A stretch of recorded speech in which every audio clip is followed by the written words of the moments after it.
Bonjour à toutes et à tous. Merci de choisir Walf TV pour vous informer. C'est parti pour votre magazine de la mi-journée. Nous avons le plaisir de recevoir aujourd'hui Mamadou Kassé. Il est le directeur général de SICAP, mais aussi président du conseil départemental de Tambacounda. Monsieur Kassé, bonjour et bienvenue sur Walf TV. Bonjour, merci Hassan d'abord pour cet honneur que vous me faites de m'inviter à la mi-journée. Donc, je salue également l'excellent travail qui est fait par vos équipes. Merci. Et également en profite pour dire bonjour aux téléspectateurs. Alors nous allons débuter cet entretien avec la manifestation de la coalition ou l'intercoalition Wallu-Yewwi qui s'est tenue hier à la place de la Nation.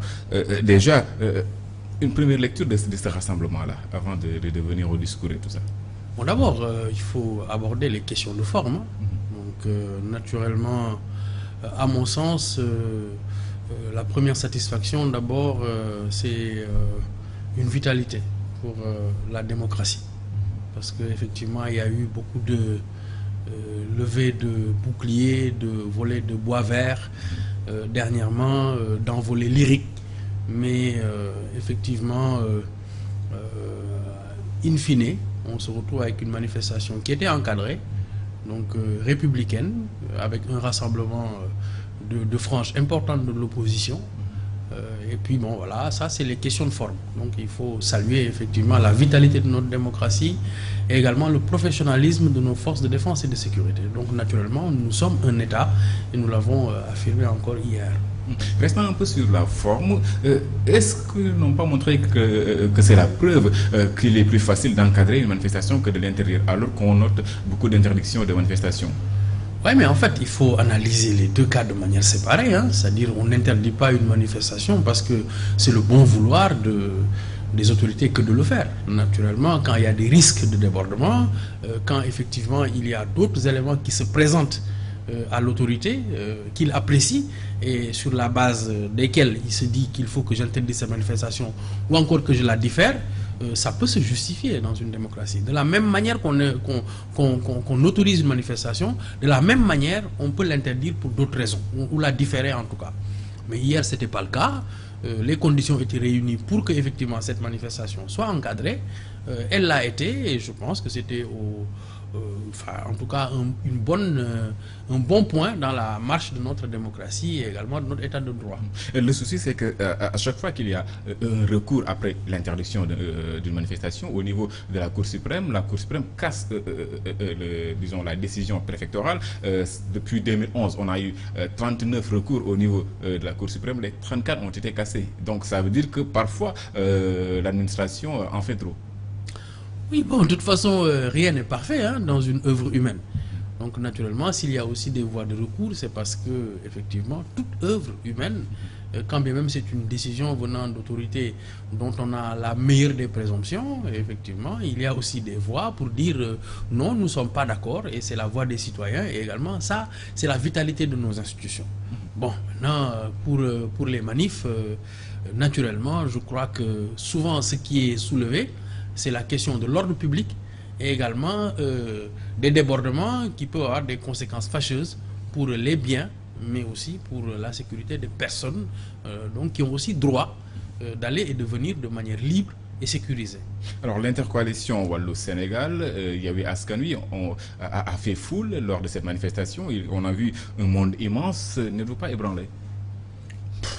Non, moi j'en ai vu d'autres qui étaient plus de nature à m'ébranler. Bon, ça n'arrive pas souvent quand même. Non, mais bon, je veux dire, si aujourd'hui je me mettais en coalition ou en association avec mon ministre Abdoulaye Seydou Sow et également peut-être avec 2-3 responsables de Kaolack, on fait mieux que ça.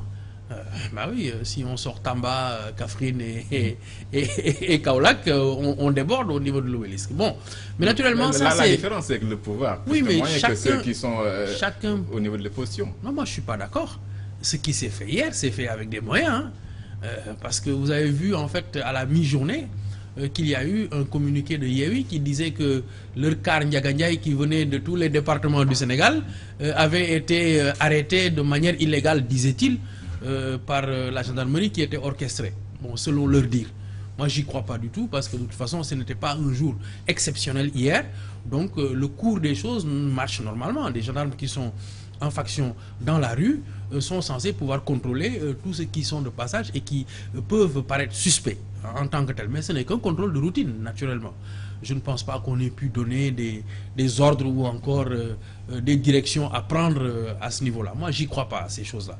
Ce qui est constant, c'est que ceux qui disaient hier ou reprochaient hier au pouvoir que dans les mobilisations, il fallait effectivement, on faisait usage de nos Ndiaga Ndiaye, on fait hier usage de Ndiaga Ndiaye venant de Ndiaga Niao et effectivement du Fouta et de toutes les contrées du Sénégal pour effectivement remplir totalement ou à moitié la place de l'Obélisque. Alors, Mamadou Kassé, l'objectif de cette manifestation était d'exiger la validité de la liste de Yewwi Askan Wi pour les élections législatives. N'est-ce pas légitime quand la démocratie qu'il faille en tout cas libérer la participation pour en tout cas faciliter la participation aux acteurs? Bon, la démocratie, c'est des règles, hein. C'est aussi un état d'esprit pour participer au jeu démocratique en tant que tel. Parce qu'il y a des instances qui sont censées arbitrer les conflits. C'est pour ça que l'on fait des recours. Si effectivement des recours ont été faits, c'est parce que nous avons confiance ou bien nous avons conscience que si on a fait un recours, il y a une décision qui doit tomber, venant de l'autorité, effectivement, qui reçoit le recours. Ici, il s'agit du Conseil constitutionnel, qui normalement statue en dernière instance sur ces questions électorales. Là, le Conseil constitutionnel a statué, a rendu ses décisions. Nous avons lu les décisions. Ces décisions sont défavorables à certains, favorables à d'autres. Mais naturellement, ce qu'il nous reste à faire, nous démocrates, nous acteurs du jeu public, c'est d'abord d'accepter les décisions issues de ces instances dédiées. Moi, je ne vois pas d'autre issue que celle-là. Donc, pour moi, le débat sur qui participe, qui ne participe pas, a déjà été tranché par le Conseil constitutionnel, du fait de son recours définitif, de sa décision définitive. Maintenant, on est démocrate et républicain, on accepte. On n'est pas démocrate et il y a un troisième tour qu'on veut jouer dans la rue. Mais ça n'engage que les acteurs qui effectivement prennent cette voie-là. Nous restons des républicains et nous prenons acte des décisions qui ont été rendues par le Conseil constitutionnel et nous acceptons la sentence. Nous avons été amputés d'une partie de notre liste, c'est-à-dire la liste des suppléants, qui sont tout aussi honorables, qui est remplie par beaucoup d'impact sur l'issue de ces élections-là. Oui, mais en même temps, c'est là-bas où on avait fait nos erreurs. Donc c'est là-bas où on nous a effectivement, je dirais, flagellés. Naturellement, si on fait des erreurs ailleurs, il faut en vouloir qu'à soi-même. Il faut prendre ses responsabilités dans un processus électoral. Nous avons des mandataires qui parlent au nom de tous les autres acteurs et des coalitions. Nous avons entendu plusieurs sons de cloche. D'abord, nous avons entendu le mandataire de Yewwi Askan Wi à un moment du processus dire que c'est le président Macky Sall ou le gouvernement, je ne sais même pas d'où est-ce qu'il a sorti effectivement cette litanie, dire que le président Macky Sall a changé leur liste. Le maire de Dakar est venu sur place créer un peu de remous et autres. Ça, c'était avec la liste de Dakar. Oui, non, mais tout compte fait, ça a fait l'objet d'un recours. Recours sur lequel, effectivement, le Conseil constitutionnel a rendu une décision. Ensuite, nous avons entendu un autre leader dire c'est dommage, nous avons perdu, nous ne pourrons pas participer parce qu'effectivement, c'est nous-mêmes qui avons fait des erreurs. Ousmane Sonko. Oui, il me semble. Dans un poste, donc c'est lui-même qui donne la primeur des erreurs avant même la décision du Conseil constitutionnel. Ensuite, prérogative donnée par les lois et règlements, le mandataire va fouiller dans la liste de Benno Bokk Yakaar et il se trouve qu'il y a également une erreur parce qu'il y a deux femmes qui se suivent, ce qui n'est pas normalement un ordonnancement permis. Donc naturellement, il y a eu un recours sur cela. Alors, qu'est-ce qui se passe finalement? Nous, on est invalidés partiellement sur la liste de nos suppléants sur la proportionnelle et eux-mêmes, là où ils ont fait des erreurs, donc sur la liste des titulaires. Et en plus, le Conseil leur avait donné la prérogative déjà de faire un remplacement. Et dans ce remplacement, ils font une erreur. Mais à qui est imputable cette erreur? À nous? Par rapport à ce remplacement, ça ne concernait que la ville de Dakar, le département de Dakar. Non, non, je dis le remplacement concernait la ville de Dakar, mais il y avait la possibilité, lorsqu'il y a eu un recours sur une double inscription, je crois, de pouvoir remplacer. Et c'est quand on a remplacé qu'on a mis une personne qui était déjà inscrite sur la liste. Maintenant, à qui la faute? Ça, c'est imputable à qui? C'est imputable à Aminata Touré? Est-ce que c'est imputable à Benoît Sambou? C'est imputable à Mamadou Kassé? Ou c'est imputable à eux-mêmes? Je pense qu'on leur a bien imputé la faute. Il faut qu'ils s'assument. Le souci, c'est qu'il y a plusieurs listes qui ont fait commis des erreurs et la décision du Conseil constitutionnel pose problème parce qu'on parle de l'unicité de ces listes et cette décision du Conseil constitutionnel divise les listes, ce qui pose problème au niveau des observateurs de la. Mais je peux comprendre votre inquiétude en termes de moralité. Je peux comprendre également vos préoccupations sur le fait que nous tous, nous aimerions que toutes les listes qui voulaient effectivement compétir puissent être effectivement en lice, soit parce que on a accepté leur parrainage dans le bon ordre des choses et qu'ensuite effectivement toutes les exigences ont été satisfaites. C'est pas toujours le cas. Sinon, on aurait 150 listes et ça viendrait de partout. C'est pas le cas. Donc naturellement, il faut qu'on puisse s'en tenir aux décisions qui sont rendues. Parce que c'est ça aussi, accepter la démocratie. C'est ça, accepter le jeu démocratique. C'est ça, accepter les règles établies et le respect. Maintenant, partant de là, il faut peut-être qu'on en tire des enseignements pour les scrutins à venir. Donc, lorsqu'on sortira effectivement de ce créneau, c'est-à-dire du 31 juillet, et qu'on aura respecté le calendrier électoral selon les règles qui sont établies à date, maintenant, il faudra prendre rendez-vous pour peut-être discuter. Parce que moi, ma conviction, Hassan, c'est que pour la vitalité de la démocratie, il fallait que toutes les listes participent. Mais il faudrait qu'on puisse discuter sur comment faire pour que jusqu'à la veille de toutes les clôtures, à minuit, qu'on puisse encore faire tous les changements nécessaires et être en règle. Le dialogue national pouvait régler ce problème. Oui, mais le dialogue national, quand on a appelé à la table, tout le monde n'est pas venu. Il y en a qui ont préféré effectivement la politique de la chaise vide. Mais ils ne peuvent en vouloir qu'à eux-mêmes. Parce qu'ils ont été appelés autour de la table. Donc on dit de toute façon c'est un dialogue de façade, ça ne servira à rien, il n'en sortira rien du tout. Mais ça, c'était les présomptions qu'ils ont eues. Mais pour le dialogue politique, l'écrasante majorité de l'opposition était présente. Oui, mais il y a beaucoup d'absents. Mais naturellement, je dis que l'expérience, elle est toujours bonne pour effectivement parfaire un système. Un système, je dirais, fait de nos mains inexpertes, souvent, ou alors qui peuvent se tromper, souvent peut avoir des failles. Donc c'est effectivement à la pratique qu'on peut améliorer ces systèmes-là. Je veux dire, les gens se sont battus pour avoir un isoloir dans ce pays. Ça a été aussi l'histoire de notre démocratie. Ça a été le combat de Abdoulaye Wade. Il l'a eu. Il y a d'autres combats à mener sur la base d'expérience. Parce qu'Abdoulaye Wade s'était rendu compte qu'effectivement, en n'ayant pas d'isoloir, naturellement, le citoyen était exposé, il était regardé. Donc on savait apparemment, il y avait presque un contrôle indirect du vote de la personne. Donc maintenant qu'il y a cette possibilité encore plus démocratique de voter dans le secret pour préserver effectivement ce droit qui est un droit important du citoyen, il a fallu se battre. Et il a fallu se battre sur la base des expériences qu'on a vécues. Il y a d'abord les contraintes de ces expériences-là, naturellement. Alors, le combat aujourd'hui de ces opposants, c'est de valider la liste de Yewwi Askan Wi. Ils vont même jusqu'à dire, sans Yewwi Askan Wi, pas d'élection au Sénégal. Qu'est-ce que vous répondez face à ça? Moi, je n'ai pas de réponse à ça, parce que je pense que ça ne m'est pas destiné, ça. Mais en foi de quoi des acteurs comme vous et moi, des citoyens comme vous et moi, peuvent se lever et dire que nous allons entraver la bonne marche de ce pays, tout simplement parce que nous n'avons pas été satisfaits. Mais ça veut dire quoi, ça? Mais personne ne peut accepter cela. Mais c'est les discours qu'on a entendus en 2011. Moi, en ma qualité de républicain, je parle en qualité de républicain, je parle en qualité de Sénégalais, je parle en qualité de Sénégalais qui aime son pays, mais ça, c'est pas acceptable. C'est même pas responsable comme déclaration.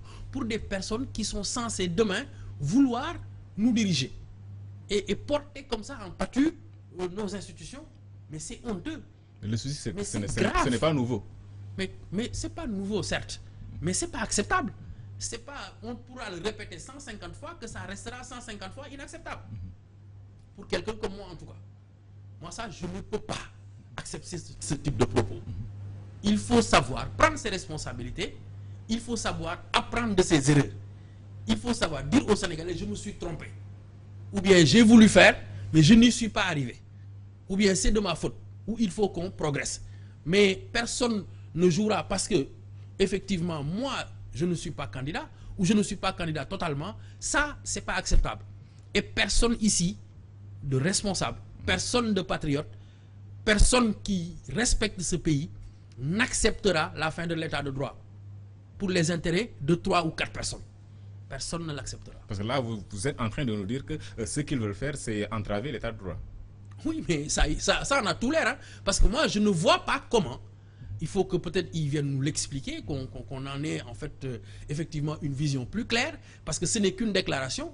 Mais je ne vois pas comment ils pourraient empêcher la tenue d'élections ici. À moins qu'ils s'ajournent ou qu'ils boycottent. Ça, je n'en sais rien du tout. Je ne connais pas leur stratégie. Mais en réalité, je ne vois pas aussi comment des individus, fussent-ils de grands opposants, puissent aujourd'hui dire à la face du monde qu'ils empêcheront la tenue d'élections régulières dans ce pays alors que le processus n'a pas été biaisé. Et le souci, c'est que aussi le problème, les acteurs n'ont plus confiance aux institutions. D'ailleurs, lors de ce rassemblement, dans les discours, on a entendu à plusieurs reprises la volonté de ces opposants de voir Antoine Félix Diome, ministre de l'Intérieur, démissionner de ses fonctions ou se démettre lui-même. N'est-ce pas légitime quand celui qui doit organiser les élections est censé appartenir à un camp? Mais c'est irresponsable parce que ces mêmes personnes sont investies d'une légitimité populaire quand ces personnes-là étaient encore là dans le processus. Je signale que Ousmane Sonko est le maire de Ziguinchor dans un processus qui était carré, avec les mêmes instances, les mêmes personnes, les mêmes dispositions, les mêmes dispositifs. C'est ainsi que la capitale du Sénégal est aujourd'hui a comme maire Barthélémy Diaz, un des principaux acteurs de Yewwi Askan Wi, et que Ahmed Aïdara est maire de la ville de Guédiawaye, et que Oumar Cissé est maire de la ville de Rufisque, et j'en passe.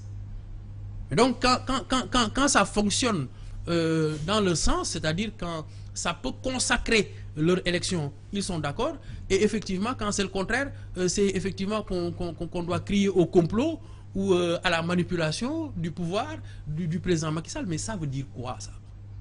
Qui est-ce qui va accepter cela? Mais ça, on appelle ça de la forfaiture.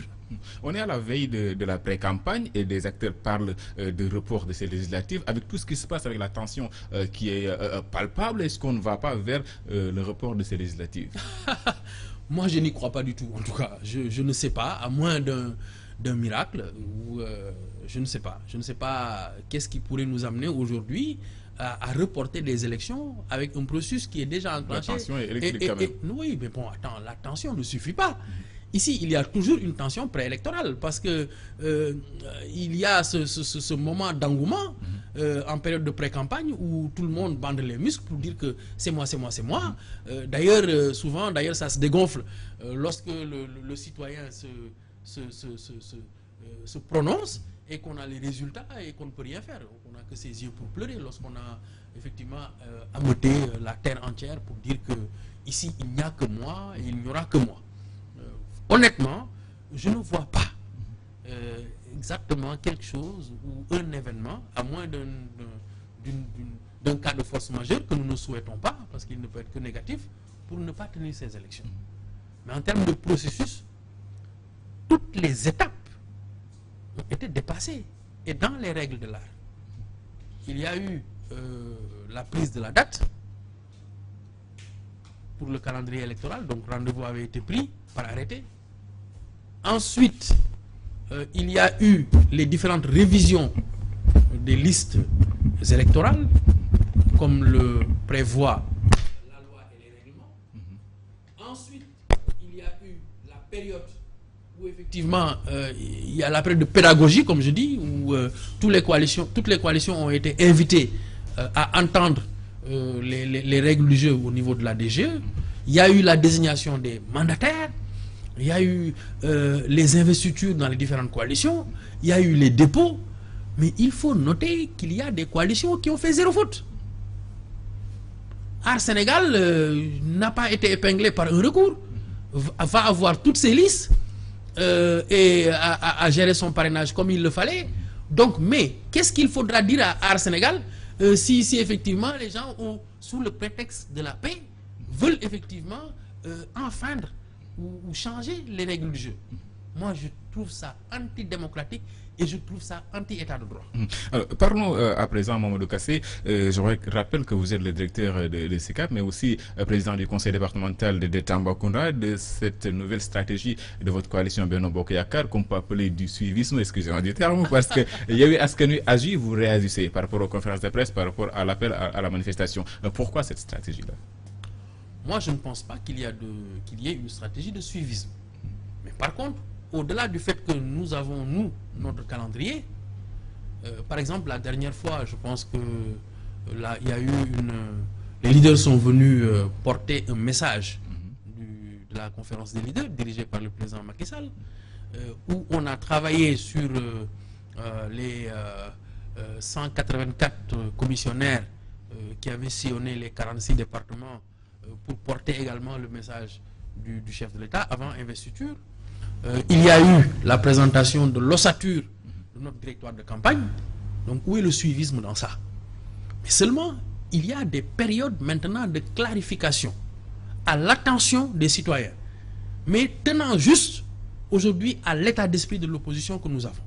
Parce que se lever le matin, brouiller les pistes, mentir, insulter,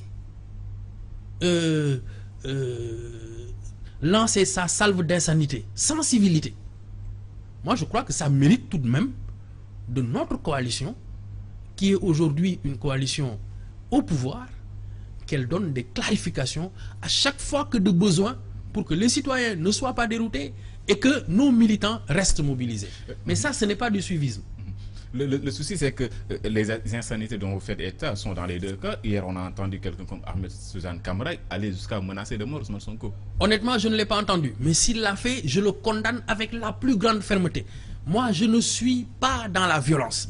Et je ne suis pas avec quelqu'un dans cette coalition qui est dans la violence. Je n'ai jamais entendu le président Macky Sall appeler à la violence. Je n'ai jamais entendu Aminata Touré appeler à la violence. Je n'ai jamais entendu Mor Ngom appeler à la violence. Je n'ai jamais entendu un responsable digne de ce nom dans notre coalition appeler à la violence. Par contre, ou en revanche, j'ai toujours entendu ces responsables appeler au calme, appeler à la paix, appeler à la sérénité, appeler au respect de notre démocratie, tel que M. Idrissa Seck l'a fait la dernière fois, tel que M. Moustapha Niasse l'a rappelé la dernière fois, tel que Mme Aminata Mbengue Ndiaye l'a fait la dernière fois, tel que notre tête de liste l'a rappelé lors de notre dernière rencontre avec la presse.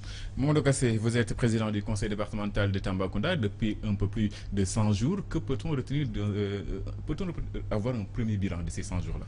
Bon, d'abord, oui, on peut passer en revue les 100 jours, parce que 100 jours, c'est toujours quand même très short pour pouvoir effectivement faire les choses. Bien que nous avons engagé tout de même des choses. Mais c'était d'abord quand même prendre, je dirais, possession de l'outil de travail. Ensuite, voter le budget, parce que ce n'était pas encore le cas. Monter le bureau, parce qu'il fallait le faire, parce que c'est réglementaire. Préparer les commissions et les faire valider par l'Assemblée, ça a été fait également. Donc naturellement maintenant il y a les premiers pas que nous posons au niveau des lycées, des collèges, les prises de contact pour voir éventuellement comment affiner cette stratégie. Ce qu'on compte faire et qu'on a déjà commencé, c'est avec les 9 communes du département, c'est dans le cadre du forum économique de Tambacounda de lancer les 30 priorités de notre département. Parce que je rappelle que vous avez vendu un livre-programme aux électeurs. Qui concernait la commune. Qui concernait la commune. Moi, j'avais écrit sur la commune, en tant qu'urbaniste, fils de Tambacounda, également quelqu'un qui voulait accéder à la mairie de Tambacounda. Dieu a voulu que je sois au conseil départemental. Là aussi, j'avais ma stratégie et j'ai ma stratégie.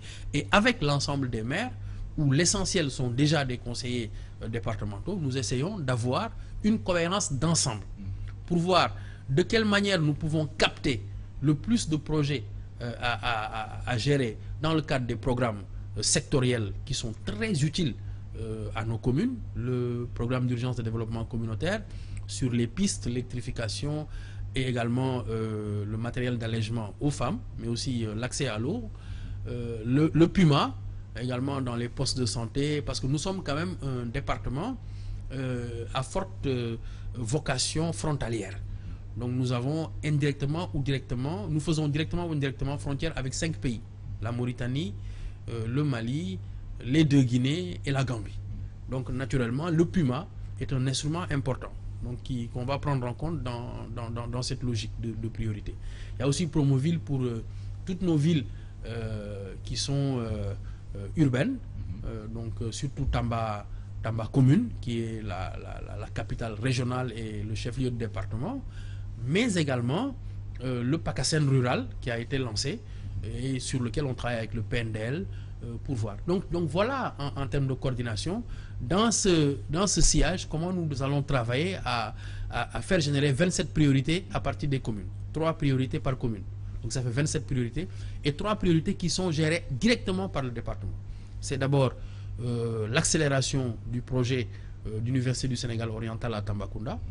Ensuite, le travail également qu'on doit faire. Un vieux projet quand même, depuis Yono Yokouté. Oui, c'est le Yono Yokouté qui avait posé effectivement cette université. Donc nous y travaillons d'ailleurs et il y a beaucoup d'avancements. Je pense que nous aurons gain de cause sur cette question. La deuxième, c'est comment faire pour également avoir un nouvel hôpital régional de niveau 3. Semblable à celui de Thierno Birahim Ndao à Kaffrine et de Ahmad Dansokho de Kédougou, simplement parce que l'hôpital régional n'est pas un hôpital régional, c'est un hôpital sous-régional, l'hôpital de Tamba. Et j'en suis le PCA de fait, du fait d'être président du département. Donc voilà, nous y travaillons pour effectivement qu'avec le concours de l'État, on puisse inscrire ce projet. Mais il y a également ce qui est en train de se faire actuellement sur la logistique.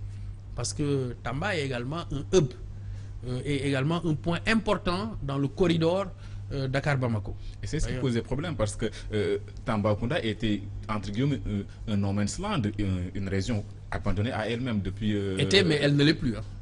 Depuis 2012, aujourd'hui, nous en tout cas, nous remercions le chef de l'État pour l'ensemble des projets qui ont été développés dans notre région. Dans le cadre d'abord de ces programmes sectoriels, mais dans le cadre du budget consolidé d'investissement de l'État.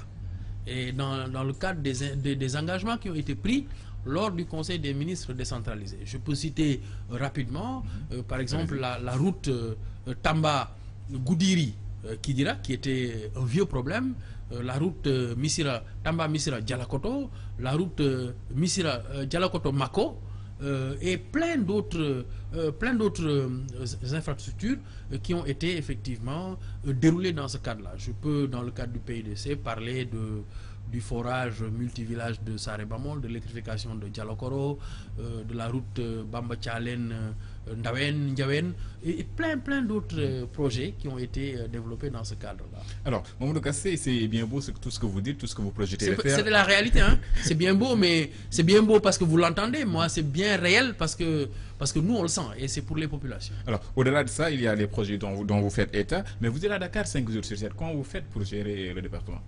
Oui, mais enfin, vous savez, vous pouvez être président d'un département, mais vous n'êtes pas le président de tout le département. Si vous avez un bureau, si vous avez une administration, c'est pour effectivement, autour de votre leadership, pouvoir quand même déléguer un certain nombre de tâches. Et ça, je trouve que c'est même très important qu'il n'y ait pas cette hégémonie, ou en tout cas cet accaparement de la gestion par une seule personne. Donc naturellement, moi je suis là, je suis sur le terrain également parce que moi j'y suis toutes les semaines malgré l'éloignement, mais ça j'ai pas attendu d'être président du conseil départemental pour cela, et naturellement avec la conjonction de ces faits-là, on y arrive pour l'instant très bien. Terminons en parlant de logement, Mamadou Kassé, un problème au Sénégal, vous dirigez une société qui s'occupe de logements sociaux, mais aujourd'hui, qu'est-ce qui fait que les Sénégalais, dans la plus grande majorité, n'arrivent pas à accéder facilement à ce logement-là? Il y a le programme de 100 000 logements, il y a le programme des logements sociaux, mais ces logements sociaux coûtent cher même pour les fonctionnaires. Bon, moi j'aurais dit ça autrement, je veux dire faciliter davantage, parce que les Sénégalais continuent à accéder au logement. Difficilement quand même. Oui, mais il y en a beaucoup qui ont accédé déjà, qui sont... Si vous parcourez l'étude qui a été faite, il y a déjà beaucoup de propriétaires au Sénégal. Maintenant, dans le cadre du programme 100 000 logements, le président veut faire un focus sur les primo-accédants à la propriété. C'est-à-dire que ceux qui accèdent à la propriété pour la première fois. Et également qui n'ont pas forcément un revenu qui est adapté pour lever du crédit. Parce que, effectivement, acquérir une maison aussi, ce n'est pas forcément venir tout de suite et dire, bon, voilà, je lève tant, je pars. Bon. La grande difficulté qu'on a eue au niveau du marché sénégalais, c'est d'abord les acteurs informels qui gagnent de l'argent, qui peuvent acheter, mais n'ont pas la régularité qui puisse permettre à une banque de les bancariser et de leur faire accéder tout de suite à un crédit. Donc, parce qu'ils n'ont pas toujours les garanties du remboursement dans le temps, mais surtout aussi dans la temporalité qui est choisie, ou bien qui est bonne pour la banque. Donc, il fallait aider cela à se bancariser. C'est ce que le président a fait dans le cadre d'un dispositif clair qui a été créé par la loi d'orientation sur l'habitat, avec l'arrivée du fonds pour l'habitat social, mais aussi le concours du fonds GIP et du fonds 6 pour effectivement la location-vente.